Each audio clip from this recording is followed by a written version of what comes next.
அஸ்ஸலாமு அலைக்கும் வரஹ்மத்துல்லாஹி வபரகாத்துஹு. தினமும் ஒரு ஹதீஸ். போர்க்களத்தில் எதிரிகளை சந்திக்க ஆசைப்படாதீர்கள். அவ்வாறு சந்திக்க நேர்ந்தால் நிலை குலையாமல் பொறுமையாக இருங்கள் என்று அல்லாஹுவின் தூதர் ஸல்லல்லாஹு அலைஹி வஸல்லம் அவர்கள் கூறினார்கள். அறிவிப்பவர் அபூ ஹுரைரா ரலியல்லாஹு அன்ஹு. நூல் புகாரி, ஹதீஸ் எண் 3026.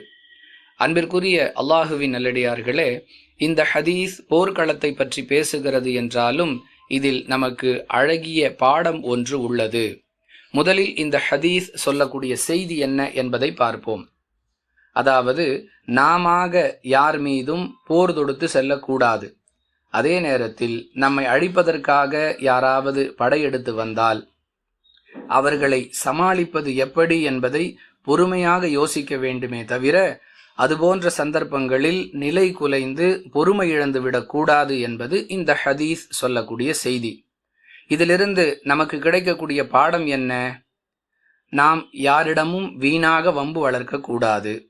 அதே நேரத்தில் யாராவது நம்மிடம் வீணாக வம்புக்கு வந்தால் அவர்களை எப்படி சமாளிக்க வேண்டும் என்பதை பொறுமையாக யோசிக்க வேண்டுமே தவிர, அதுபோன்ற சந்தர்ப்பங்களில் பதட்டப்பட்டு கோபப்பட்டு நமக்கு வரக்கூடிய சிரமத்தை அதிகப்படுத்தி கொள்ளக்கூடாது என்பது இந்த ஹதீஸ் நமக்கு சொல்லக்கூடிய பாடம். புரிந்து நடந்து கொள்வோம். வாஹிர் தஅவானா அனில் ஹம்துலில்லாஹி ரப்பில் ஆலமீன். அஸ்ஸலாமு அலைக்கும் வரஹ்மத்துல்லாஹி வபரகாத்துஹு.